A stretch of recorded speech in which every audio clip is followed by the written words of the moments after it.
Our God makes wonderful promises. Nuestro Dios hace maravillosas promesas a su pueblo, promesas que las Sagradas Escrituras nos revelan. Cuando perseguimos estas promesas, cuando vivimos de acuerdo con ellas, nos dirigirán hacia la voluntad de Dios y a recibir la unción del Señor. Pero el problema es este. Muchas personas siguen sus esperanzas, sus sueños y lo que ellos quieren ser. Y cuando perseguimos cosas que no se basan en la verdad bíblica, sino simplemente en lo que nosotros queremos o en lo que esperamos que sea, entonces seremos fácilmente engañados. Verán, demasiadas personas creen lo que quieren creer, en lugar de creer lo que la palabra de Dios revela. En esta sesión, vamos a responder la pregunta: ¿verá la iglesia al anticristo? Y permíteme compartirte simplemente que depende de cómo respondas a esa pregunta, podrías provocar fuertes reacciones de parte de la gente. Porque a muchas personas se les ha enseñado que la iglesia jamás verá al anticristo. ¿Recuerdan lo que les compartí en las sesiones anteriores? Muchas veces la gente simplemente quiere escuchar historias y teorías alentadoras, aunque no tengan una verdadera base bíblica. Por ejemplo, conozco a un predicador que solía decir: yo no estoy esperando al anticristo, estoy esperando al verdadero Cristo. Y a la gente le encanta oír eso. Pero, ¿qué dice la Escritura? Miren, debemos tener una sólida teología. Debemos basar nuestra vida en lo que es defendible bíblicamente. Es decir, debemos analizar la palabra de Dios bíblicamente y formar nuestras creencias, nuestras doctrinas y teología basado en lo que la Escritura revela, y no como siento que muchos hacen, que es construyendo su teología basada en suposiciones, ideas sin base que los llevan a las conclusiones que ellos quieren creer. Y es por eso que la gente dirá esto: como sabemos que todos los 7 años son la ira de Dios, y como además sabemos, y estoy de acuerdo en este punto, que nunca experimentaremos la ira de Dios, y que el anticristo opera en la semana 70 de Daniel, eso es cierto, así será. Por lo tanto, su conclusión es: nunca veremos al anticristo. Pero este es el problema. En ninguna parte de la Escritura encontramos pruebas de que la ira de Dios comienza al inicio de esos últimos 7 años. Hemos visto 3 veces, y ahora una cuarta, según la revelación de Juan, en el libro de Apocalipsis, capítulo 13, verso 5, que el anticristo tendrá autoridad para operar libremente y que lo hará antes de la ira de Dios. Así que, si entendemos correctamente la Escritura, y la promesa del rapto es que nunca experimentaremos la ira de Dios, y como la ira de Dios no comienza sino hasta Apocalipsis capítulo 8, ¿qué concluimos? Pues que claramente la iglesia sí conocerá al anticristo. Y lo que me gustaría hacer, sin dedicar demasiado tiempo a eso en esta sesión, es mirar algunos versículos a través de los cuales veremos que ciertamente la Biblia establece que la iglesia estará presente durante el gobierno del anticristo, cuando menos durante el imperio del anticristo, y será testigo de su revelación en la abominación desoladora. Toma tu Biblia y ve conmigo a Primera de Juan, capítulo 2. Primera de Juan, capítulo 2. A pesar de que la obra del anticristo se menciona en muchos lugares, cuando vamos a la palabra de Dios y buscamos específicamente pasajes donde el anticristo es nombrado con ese término, el anticristo, No hay una gran cantidad. Existen muy pocos, pero son de lo más informativos. Así que ve conmigo, como dije, a 1 de Juan, capítulo 2, comenzando con el versículo 18. Dice: hijitos. Y este es un término de cariño. Y debemos recordar que Juan está escribiendo aquí en esta primera epístola, le está escribiendo a creyentes, a quienes estima profundamente. Y por lo tanto les dice: hijitos, es la última hora. Esa última hora significa que los eventos de los últimos días están cerca. Y nos va a decir algo acerca de esta última hora. Dice que es la última hora y, como han oído, el anticristo viene. Mi pregunta para ustedes es la siguiente: ¿por qué Juan estaría hablando a creyentes sobre un anticristo que está por venir si la iglesia no lo vería jamás? Si no sería un factor que los afecte. Bueno, yo creo que Juan está hablando del anticristo porque será un factor que afectará a la iglesia en los últimos días. Dice: incluso muchos anticristos han venido, lo que significa que ha habido numerosos ejemplos de aquellos que ejecutan y llevan a cabo las mismas cosas que el anticristo hará.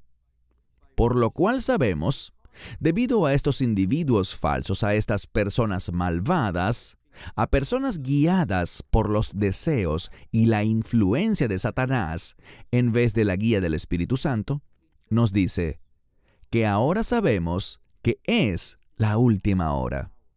Ese término última hora significa esto: que el Mesías vino, cumplió la obra de redención y los últimos días pueden llegar en cualquier momento. Lo que quiero decir con esto es, Dios, si así lo quiere, puede llevar a cabo los eventos de los últimos días en cualquier generación que Él elija. Y lo que Juan está diciendo, tanto a la iglesia de hace 2000 años como a nosotros hoy día, es que debemos ser personas que estén vigilando, personas que estén despiertas, personas que estén atentas a los eventos de los últimos días. Y luego leemos algo que acompañará la obra del anticristo. Mira el versículo 19. Dice: ellos salieron de entre nosotros. Si haces un buen estudio de este versículo, muchos eruditos creen que de lo que Juan está hablando es algo de lo que hablábamos antes, y me refiero a la apostasía, que habrá personas que se apartarán de la verdad. Habrá individuos así, y se nos advierte que no nos dejemos abrumar por las preocupaciones de esta vida, de este mundo.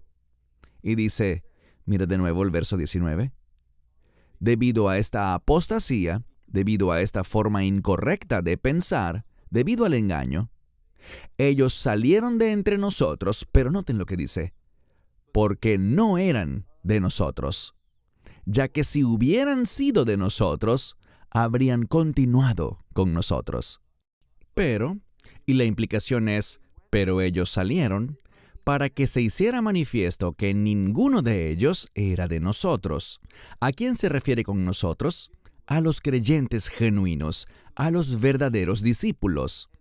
Y aquellos que van a abrazar la apostasía, aquellos que se rebelarán contra los estándares justos de Dios y contra sus propósitos, aquellos que no resisten y perseveran y vencen, no son verdaderos creyentes. Ellos se apartarán, ellos aceptarán la mentira, ellos aceptarán la herejía y no permanecerán en el cuerpo de creyentes. Nunca fueron verdaderos creyentes, nunca estuvieron comprometidos con las promesas del reino. Leamos ahora el verso 20. Él les dice: ustedes, sin embargo, tienen una unción. Tenemos una unción Y esa unción en la Escritura, si haces un buen estudio de lo que es la unción, una persona es ungida para un propósito, para un llamado. Y de nuevo, estamos hablando del anticristo. Él viene para hacer lo que sabemos que el anticristo viene a hacer. Y le está diciendo a esta congregación, ustedes han sido ungidos, y yo derivaría de eso, que la unción es para un tiempo como este, para que podamos dar testimonio, que podamos compartir nuestra fe y mostrar a los demás que pertenecemos al verdadero Salvador, que no vamos a caer en el engaño de ese anticristo. Dice, pero ustedes tienen una unción del Santo y conocen todas las cosas. Esa es una expresión que habla de discernimiento. Ustedes percibirán las cosas que tienen que percibir con el fin de caminar fielmente y tener ese testimonio que agrada a Dios. Versículo 21. No les he escrito porque no conozcan la verdad, sino porque la conocen, y ninguna mentira proviene de la verdad. Así que está señalando que hay una gran distinción, y tenemos esa misma palabra. Habrá una clara separación entre aquellos que caerán en el engaño del anticristo, los que participarán con él, los que saldrán de la verdadera comunidad creyente, y habrá un remanente que quedará atrás, que será dejado en medio de un tiempo de intensa persecución que se avecina, de la cual la Biblia habla una y otra vez. Leamos ahora el verso 22. Vamos a ver en la última parte de esta sección, y en la que analizaremos en unos minutos, también en Primera de Juan, pero en el capítulo 4, vamos a ver cuál es el mensaje del anticristo. Es importante que lo sepamos, y yo les diría que estoy viendo evidencias de ese mensaje creciendo en el mundo hoy. ¿Cuál es ese mensaje? Bueno, leamos juntos el verso 22. Él hace una pregunta. ¿Quién es el mentiroso? Y él responde, aquel que niega que Yeshua es el Mesías. Este es un anticristo que niega al Padre y al Hijo. Ahora, este concepto de Dios y el Mesías como Padre e Hijo habla claramente de la divinidad del Mesías. Y en mi experiencia, entre todos los correos electrónicos que nos llegan, la crítica más frecuente que recibimos tiene que ver con que creemos en la divinidad del Mesías. Creemos en las implicaciones del nacimiento virginal. En otras palabras, abrazamos la doctrina de la Trinidad. Sí, yo sé que la palabra Trinidad no aparece en el texto bíblico, pero la verdad de la Trinidad se encuentra en numerosos lugares de las Escrituras, en los que leemos conceptos como el de la deidad con 3 personas en un mismo Dios. Todo esto es claro en la Biblia, si utilizas el Textus Receptus. Y dice que el anticristo es el que niega al Padre y al Hijo. El que niega al Hijo tampoco tiene al Padre. Ahora, debo decirles que existe una enseñanza dentro del mundo mesiánico que es del anticristo. Y esto es lo que algunos enseñan. Ellos dicen que si tú crees en el Dios de Israel, dado que Dios el Padre y Dios el Hijo son uno, entonces si crees en el Padre, por defecto también estás creyendo en el Hijo. Pero eso es totalmente antibíblico. Vemos en el Evangelio de Juan, así como aquí, que para conocer al Padre, para tener una relación con el Padre, primero debes conocer al Hijo. ¿No es eso lo que dice? Mira el verso 23. Quien niega al Hijo, no tiene al Padre tampoco. Si rechazas al Hijo, ¿de qué se habla aquí? De la divinidad del Hijo. Si no aceptas a un Mesías divino, lo estás rechazando y estás rechazando al Padre. Y concluye la sección diciendo, pero aquel que reconoce al Hijo, ¿qué significa eso de reconocer al Hijo? Que Él es el Hijo de Dios, que esta relación es entre Padre e Hijo. Y yo soy un ser humano porque mi Padre es un ser humano. Y el Mesías Yeshua es divino porque su Padre es Dios, y por lo tanto, Él también es Dios. Esto es fundamental. Pasemos a nuestro próximo verso. Vayan por favor al capítulo 4 de esta misma primera epístola de Juan, capítulo 4, y lean conmigo el versículo 2. Fíjense en lo que dice. En esto conocéis al Espíritu de Dios. Bien, el primer lugar donde la Biblia menciona al Espíritu de Dios es en el libro de Génesis, donde dice Ruach Elohim mirajefet al penei hamaim, que significa que el Espíritu de Dios flotaba o se movía sobre la superficie de las aguas. ¿Y qué pasó? Mediante la obra del Espíritu de Dios y mediante la palabra de Dios, hubo un cambio glorioso, un cambio bueno. Y ese término bueno se relaciona con la voluntad de Dios. A través de la obra del Espíritu Santo y a través de la palabra de Dios, esta creación tomó orden. Esta creación fue cambiada, de modo que reflejara la voluntad de Dios. Y por eso Dios miró y dijo, «He aquí, esto es bueno, muy bueno». Y lo que la Escritura está diciendo aquí es que el Espíritu de Dios produce el orden de Dios en nuestra vida, pero solo tienes al Espíritu de Dios si crees en la divinidad, en la identidad correcta del Mesías. Mire de nuevo el texto, verso 2. En esto conocéis al Espíritu de Dios. Todo espíritu que confiesa que el Mesías Yeshua ha venido en la carne, es de Dios. ¿De qué está hablando aquí con esto de venir en la carne? Está hablando aquí de la encarnación. No solo que el Mesías es un ser humano, sino que ha venido en la carne, hablando de la encarnación, que el Mesías es completamente hombre y completamente Dios. Lo que veremos a medida que se acerca el tiempo del anticristo es que habrá cada vez más personas que lo rechazarán, que se alejarán de esa creencia, negando quién es Yeshua en verdad. Dice aquí,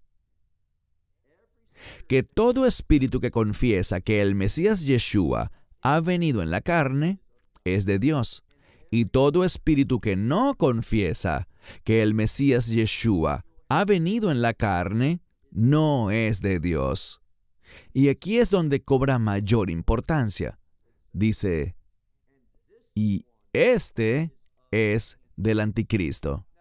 Ahora, muchas Biblias agregan una palabra que no deberían agregar. Y hay una razón para eso. La mayoría de las veces cuando se manipula la Escritura es por un propósito teológico. Y esto es lo que mucha gente quiere decir. El espíritu del anticristo está en el mundo, pero no el anticristo como tal. Pero si quitas esa palabra que algunas Biblias ponen en cursiva y solo lees lo que dice originalmente, míralo allí al final del verso 3. Y este es del anticristo. Así que aquel que niega la divinidad del Mesías, este es del anticristo. No dice nada del espíritu del anticristo, sino que dice que este es del anticristo. Lo cual dice que lo que has oído que venía, fíjate en lo que dice, ahora ya está en el mundo. ¿Por qué eso es importante? porque Juan escribió esta epístola hace casi 2000 años. Y Juan está diciendo que el anticristo ya está trabajando, no solo su espíritu, sino el anticristo mismo. Y lo que descubrimos es esto. Hay una escritura muy importante. De hecho, esta noche, mientras estábamos en el break, escuchaba las noticias de Israel y el primer ministro habló sobre el enemigo y usó un término bíblico para describir a Hamás. Usó el término Amalek. Y Amalek, como probablemente sepas, está relacionado con Amán. Y ese Amán, que se menciona en el libro de Esther, es una tipología del anticristo. Y lo que vemos en el libro de Deuteronomio, capítulo 25, es que debemos recordar a Amalek en cada generación. Y si haces un buen estudio de ese pasaje, lo que nos dice es esto, que en cada generación hay un enemigo. Y ese gran enemigo que quiere destruir al pueblo de Dios y trabajar en contra de los propósitos de Dios es, de hecho, el anticristo. Una de las formas en que se le llama, desde una perspectiva del Antiguo Testamento, es con ese término, Amalek. Y dice que ustedes estarán en guerra contra ellos en cada generación. Así que debemos entender que el anticristo no es una entidad sin influencia. Él tiene influencia, simplemente aún no ha sido revelado. Recuerden que la Biblia habla de uno que lo detiene, aunque no sabemos quién es, pero conocemos su propósito. Su propósito es impedir que el anticristo sea revelado hasta el momento adecuado. ¿Y qué hará entonces? Simplemente se apartará, se quitará de en medio. De ninguna manera la redacción de ese texto, en lo absoluto, y estoy hablando de 2 Tesalonicenses capítulo 2, versos 6 y 7, allí no se habla de ser llevado o removido, sino que simplemente habla de que Él se quita de en medio, en el momento adecuado, de acuerdo con los propósitos de Dios. Bueno, quiero mirar otro pasaje de las Escrituras que espero nos instruya sobre este asunto. Vayamos al libro de Lucas, capítulo 21. A lo largo de esta conferencia, hemos analizado el discurso del Monte de los Olivos, que es la enseñanza del Mesías sobre los últimos días. Lo hemos examinado tanto en Mateo como en Marcos, y ahora me gustaría examinarlo brevemente en el libro de Lucas, capítulo 21. Y quiero que nos hagamos una pregunta. ¿Qué está pasando? ¿Quién está detrás de esto? ¿Y qué le está sucediendo a los creyentes? Cuando miramos esto, no hay absolutamente ninguna razón para introducir este concepto que no es bíblico de los santos de la tribulación. Acompáñenme a Lucas capítulo 21, verso 12. Si lees algunos versículos antes de este, verás que estamos hablando de los dolores de parto, que son esas guerras y rumores de guerras, donde naciones, que quiere decir grupos étnicos o tribus, se levantan contra otras, y también país contra país.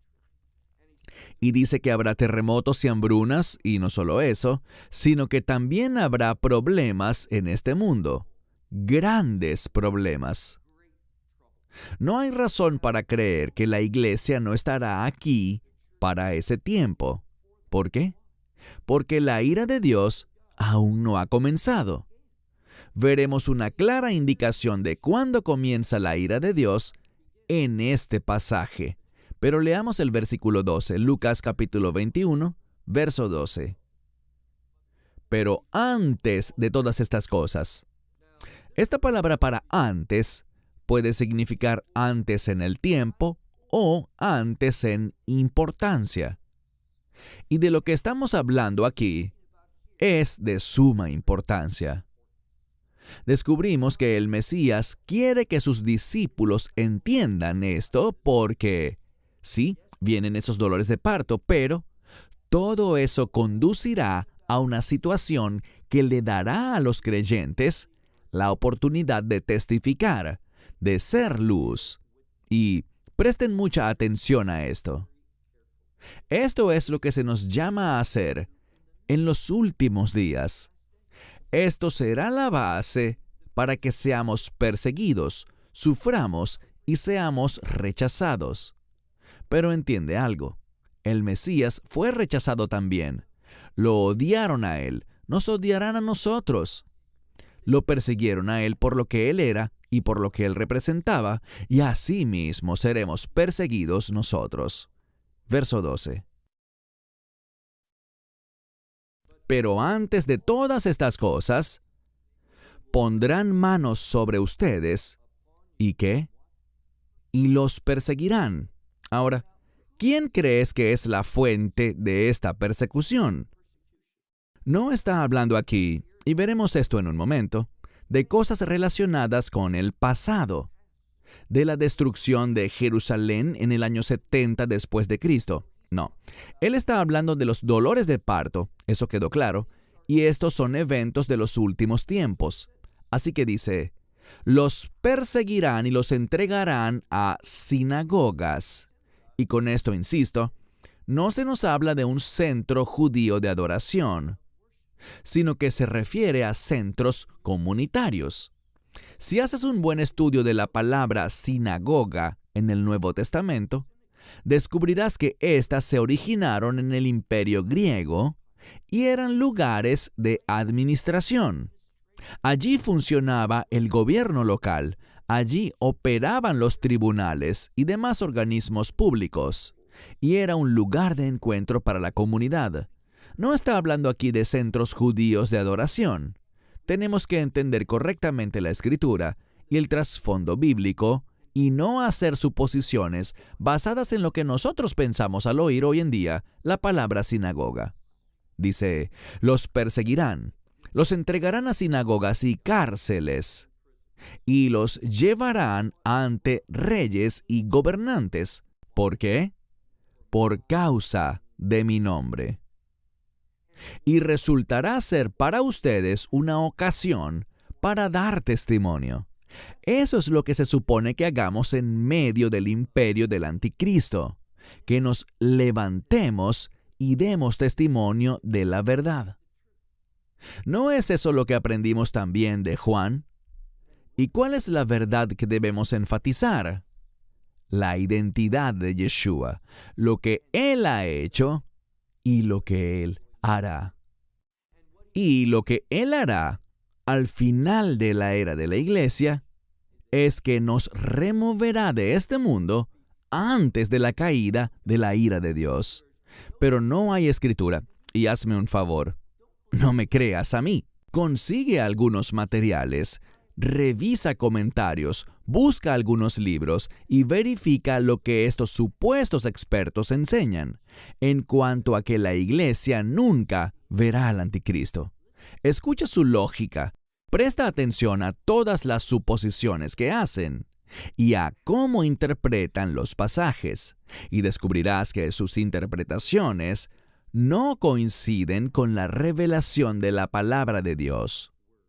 Dice, esto se convertirá para ustedes en una ocasión para dar testimonio. Por lo tanto, establezcan en sus corazones no meditar de antemano lo que van a responder, porque yo les daré palabra y sabiduría, la cual sus adversarios, recuerden esto, vamos a tener adversarios, la cual sus adversarios no podrán contradecir ni resistir. Y ustedes serán traicionados. Recuerden que ya hablamos de esto en el Evangelio de Marcos. Ustedes serán traicionados hasta por sus mismos padres, hermanos, parientes y amigos, y harán ejecutar a algunos de ustedes. Vamos a sufrir por nuestra fe. Eso no es nada nuevo. Recuerden lo que hablamos anteriormente, cómo Pablo alaba a los tesalonicenses por pasar por mucha persecución, aunque lo dice en plural, persecuciones y muchas tribulaciones. Ese es nuestro llamado. Eso es lo que se supone que hagamos. Si me preguntas cuál es el mensaje profético para la iglesia actual, esto es lo que te diría. Toma tu cruz y sígueme. Somos llamados a estar dispuestos a entregar nuestras vidas por nuestra fe. Y lo que leemos aquí es que muchos pasarán precisamente por eso.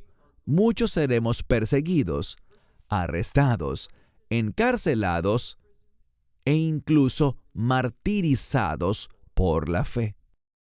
Ahora, ¿qué dicen muchos conferencistas sobre esto? Cuando escuchamos sus enseñanzas, nos cuentan algo muy diferente.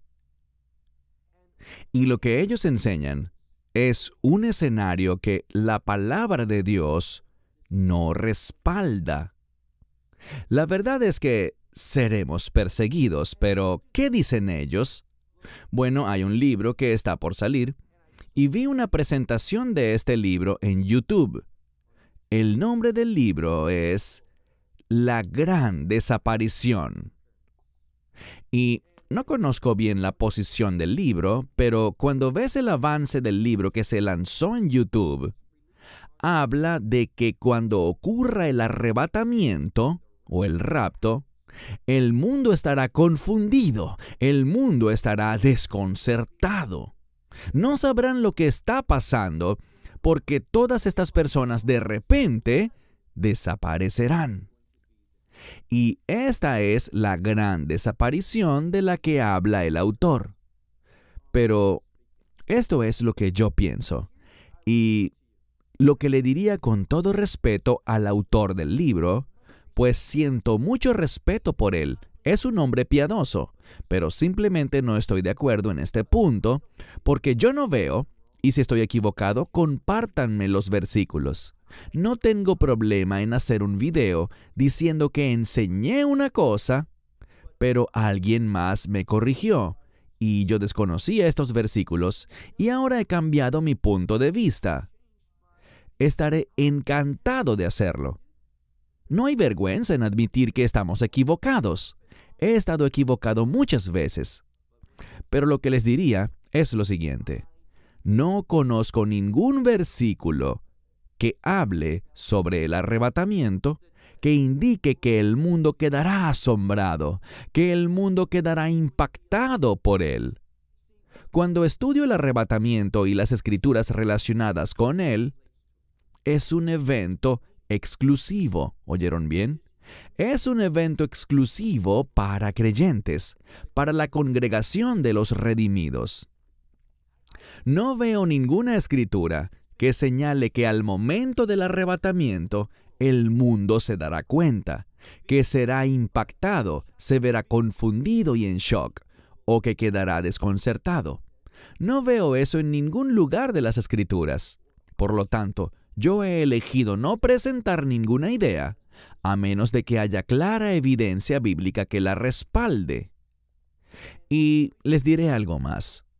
Verán, ¿por qué pienso que el mundo no se asombrará con el rapto? Les diré por qué. Por lo que estamos leyendo ahora en Lucas 21, lo que leemos en Marcos 13, ¿y de qué hablo?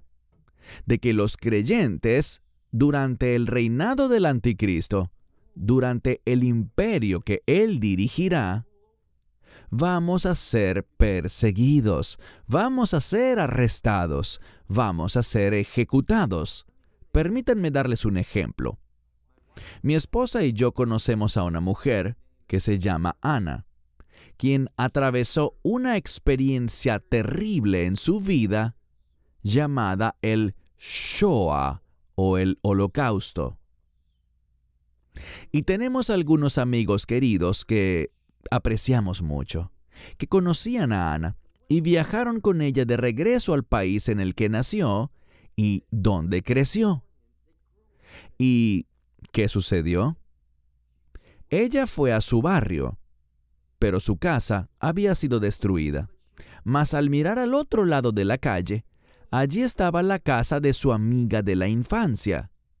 Así que fue a su puerta. Y estamos hablando de que esto pasó muchísimos años después. Ella tocó la puerta. Historia real. ¿Quién creen que abrió? Su amiga de la infancia, esta otra niña. Y se abrazaron. Fue invitada a entrar. Hablaron por un momento. Y luego esta supuesta amiga le dijo: «Sabes, nunca nos enteramos qué te había pasado». Yo no creo que eso fuese verdad en lo absoluto, ni tampoco lo creyó Ana. Ella terminó yéndose y nunca quiso regresar.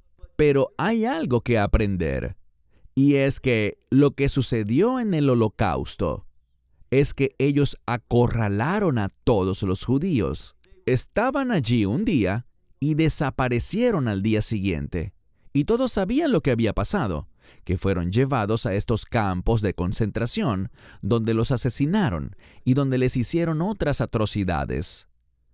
Poco a poco todos desaparecieron, mientras el resto siguió adelante con su vida. Lo que sucederá en los últimos días, basado en esta escritura y en otras, es que seremos perseguidos, seremos arrestados, seremos echados a la cárcel. Y dice aquí en este texto: «Y algunos de ustedes serán ejecutados». Verso 17. «Y serán odiados por todos, por causa de mi nombre». Pero aquí está el versículo al que debes aferrarte, y es el siguiente. Versículo 18. «Pero ni un cabello de su cabeza se perderá». Por su paciencia, este término significa perseverancia. Es una palabra de resistencia. Por tu paciencia poseerás tu alma. Es decir, que a medida que perseveras por su causa, crecerás, madurarás, y cuando dice que poseerás tu alma, está hablando de autocontrol.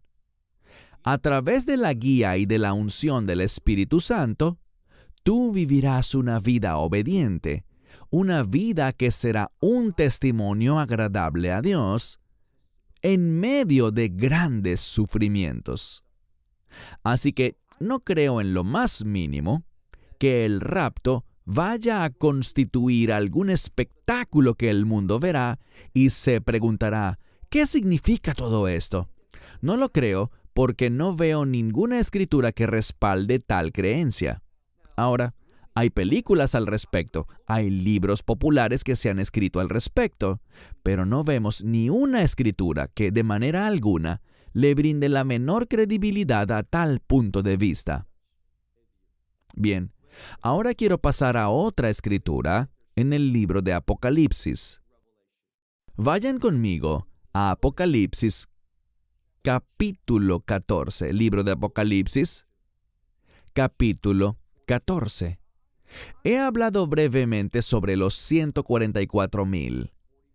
Y en Apocalipsis capítulo 7, sabemos que son judíos, todos ellos son judíos, y están en la tierra. Pero cuando llegamos al capítulo 14, creo que estamos tratando con un grupo diferente, porque estos no están en la tierra, sino que están en el cielo. Y vamos a aprender cómo llegaron allí y cuándo llegaron allí. Y esto es muy informativo. Así que vayan conmigo a Apocalipsis 14 y me gustaría comenzar, vamos a leer nada más unos pocos versículos. Lean conmigo el verso 9. Apocalipsis capítulo 14, a partir del versículo 9. Luego, el tercer ángel los siguió, diciendo con gran voz: «Si alguno adora a la bestia y a su imagen, y recibe su marca en la frente o en la mano, este mismo beberá del vino del furor de Dios, que está vertido en su máxima pureza en la copa de su indignación». será atormentado con fuego y azufre en presencia de los santos ángeles y en presencia ¿de quién más? Del Cordero. Ahora, para muchos este es un versículo desconcertante. Ellos han oído del lago que arde con fuego, pero lo que sorprende a algunos es que el Mesías será quien supervisará y observará a aquellas personas que recibieron la marca de la bestia, que no fueron fieles. Él observará su tormento eterno en el lago de fuego y azufre. Verso 11. Y el humo de su tormento sube por los siglos de los siglos, y no tienen reposo ni de día ni de noche, porque adoraron a la bestia y a su imagen. Todo aquel que ha recibido la marca de su nombre, y noten que dice la marca de su nombre, lo que nos habla de su carácter. Pero leamos el versículo 12. ¡Qué versículo tan importante! Existen algunas personas que dicen que en los capítulos 2 y 3 del Apocalipsis, la palabra iglesia aparece 19 veces, pero nunca más aparece después de ese punto. ¿En serio? Bueno, ¿qué dice aquí? Miren el versículo 12. Aquí está la paciencia. Esa palabra significa perseverancia, implica perseverar en medio del dolor, el sufrimiento y la adversidad. Dice, aquí está la paciencia. ¿De quiénes? De los santos. Y cuando miramos el nuevo pacto, y allí es donde estamos leyendo ahora, en el nuevo pacto, el libro de Apocalipsis, en el nuevo pacto los santos son los creyentes. Y de eso estamos hablando aquí, de estos 144,000 del capítulo 14. Vamos a aprender más sobre ellos. Dice aquí, aquí está la paciencia de los santos, aquellos que guardan los mandamientos de Dios y la fe en Yeshua. ¿Qué pasaje tan importante de las Escrituras? Nos enseña algo. Si lees esto y conoces las leyes de hermenéutica, nos dice lo siguiente. ¿Qué es la fe y a dónde nos conduce la fe? A guardar los mandamientos de Dios. Entonces la fe en el Mesías se manifestará en nuestra vida haciéndonos obedientes a los mandamientos de Dios. Y luego oí una voz del cielo que me decía, en medio del gobierno del anticristo. ¿Cómo sabemos que estamos hablando del gobierno del anticristo? Bueno, porque lo que se enfatiza es la marca de la bestia. Esa es una marca que demuestra que le has rendido tu lealtad, que te has comprometido con este imperio del anticristo. Y lo que dice aquí con respecto a los santos, noten el versículo 13. Luego oí una voz del cielo que me decía, escribe, bienaventurados los que mueren en el Señor de ahora en adelante. ¿Qué está sucediendo? De nuevo, vas a oír algunos individuos que dirán, bueno, si este es el anticristo, entonces los que mueren deben ser ¿quiénes? Los santos de la tribulación, personas que llegan a la fe después del rapto. Pero hay un problema con esto, y es el siguiente. Aquellos que enseñan esto te dirán, y yo estoy de acuerdo en este punto, que el rapto ocurrirá antes de la ira de Dios. Pero aquí está el problema. Cuando leemos en este pasaje y continuamos en los siguientes versículos, vemos algo. Vemos que la ira de Dios aún no ha sido derramada. ¿Qué es lo que vemos? Mira por favor el verso 14. Entonces miré, Juan hablando, y he aquí una nube blanca, y sobre la nube uno similar al Hijo del Hombre. Y te pregunto, ¿quién es este que viene sobre la nube que es semejante al Hijo del Hombre? Obviamente se refiere a Yeshua. Y lleva en su cabeza una corona de oro. ¿Por qué? Porque Él es el Mesías y la palabra Mesías está relacionada con ser rey. Y en su mano, una hoz afilada.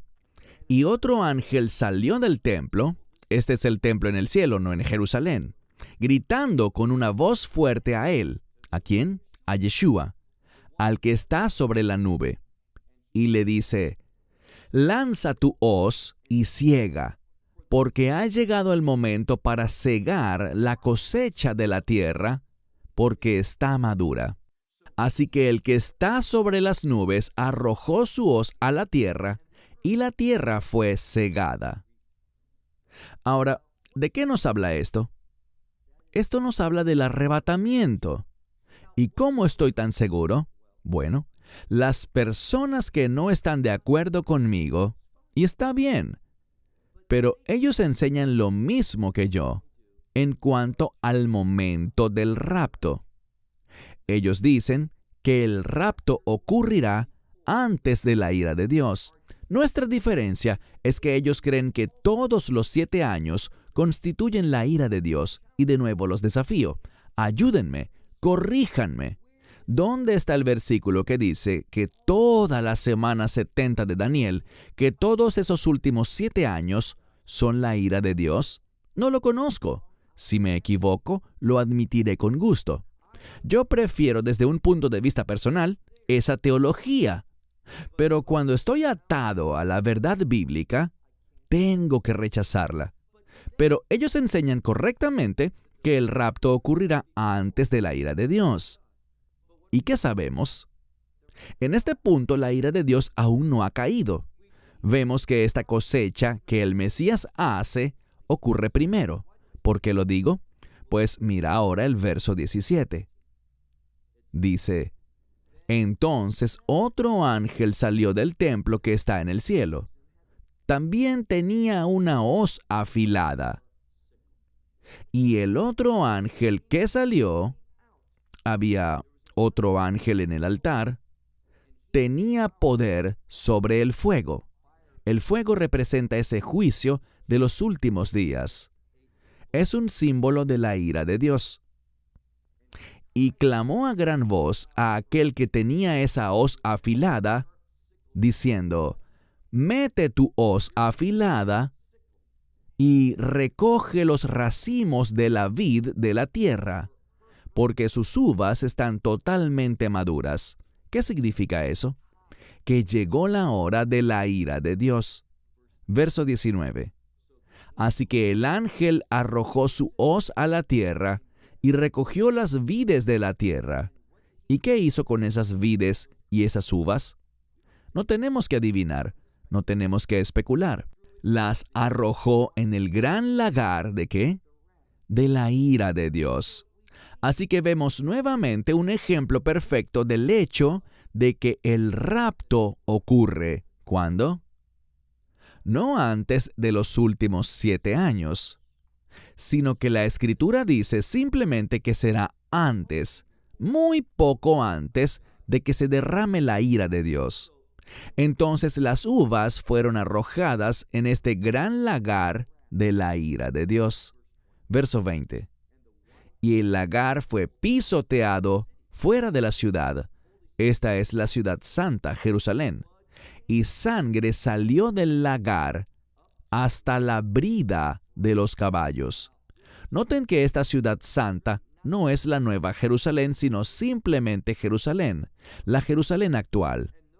Y dice que sangre salió de ese lagar hasta la altura de la brida de los caballos, por una gran distancia. ¿Qué sabemos? Sabemos que el arrebatamiento ocurre antes de que llegue la ira de Dios.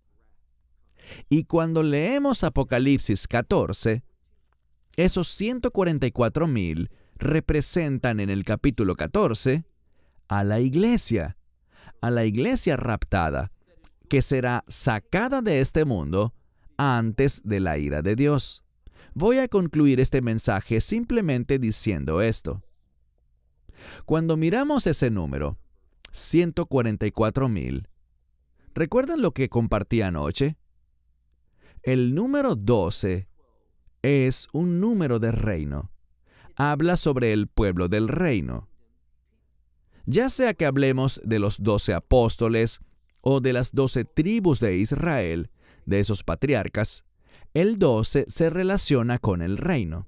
Ya sea que hablemos de esos 24 ancianos, 2 por 12, o el muro de la Nueva Jerusalén de 144 codos, o esas 12 puertas con esos 12 pilares, o la longitud de esa Nueva Jerusalén, cuyo ancho y largo miden 144,000 estadios.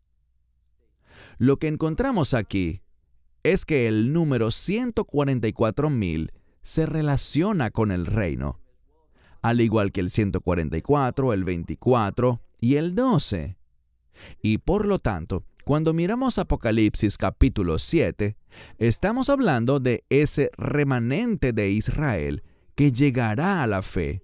Es un número de reino, este 144,000, y representa a un remanente de las tribus de Israel que llegará a la fe. Pero cuando miramos Apocalipsis capítulo 14, habla de un pueblo de reino, un pueblo proveniente de toda tribu, pueblo, lengua y nación, un pueblo creyente. Lean Apocalipsis 14. Estos son dos grupos muy diferentes. En Apocalipsis 14, ese grupo tiene un compromiso con el Cordero. Son los primeros frutos comprados o redimidos de la tierra. Esta es una imagen de la iglesia del rapto. ¿Y cuándo sucederá esto? Tal como lo dijimos, antes de la ira de Dios. La gente mira Apocalipsis 7 y 14 de manera muy simplista, en lugar de estudiarlo con ferviente oración, examinando los eventos y leyendo lo que los eventos de la Escritura nos revelan, en vez de asumir cosas y decir, estos 144,000 son evangelistas judíos.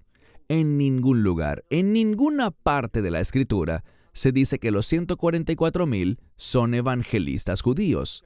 En el capítulo 7 son judíos, pero en el capítulo 14 constan de toda la iglesia redimida de Dios, a la cual Dios arrebatará.